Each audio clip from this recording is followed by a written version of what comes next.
Šiandien pakalbėsime apie paklotelius ir kilimėlius, kuriuos mes imame su savim, kai vykstame į gamtą. Pirmas variantas, turbūt daugelis matėte, galbūt ir turite, tai yra poliuretaninis kilimėlis, iš vienos pusės apklijuotas folija.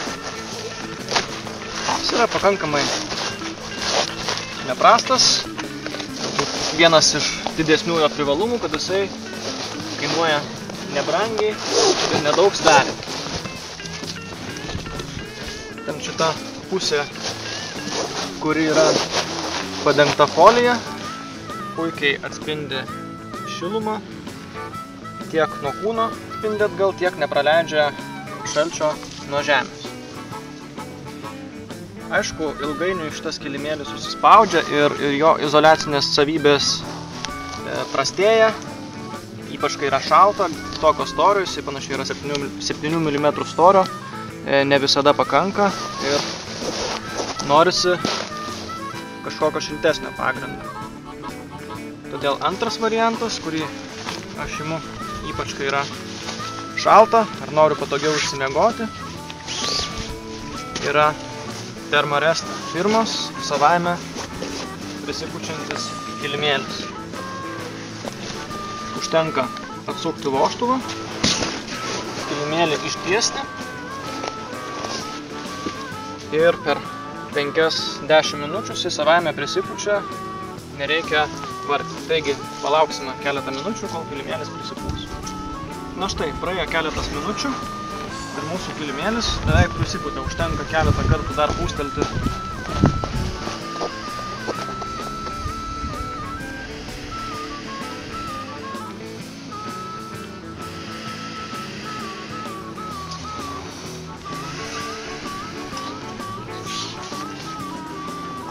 Keletą kartų pūstelti burna ir kilimėlis paruoštas naudoti.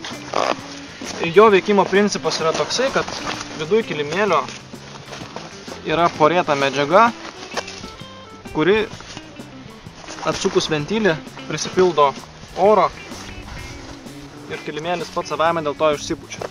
Taip atrodytų, kad tas kilimėlis yra irgi plonas, minkštas ir ant jo atsigulus lyg tai turėtų kūnas liest žemę. Taip ir yra atsisėdus, tačiau jeigu ant kilimėlio atsigulsite, svoris pasiskirsto tolygiai ir kūnas nei vienoje vietoje neliečia žemės.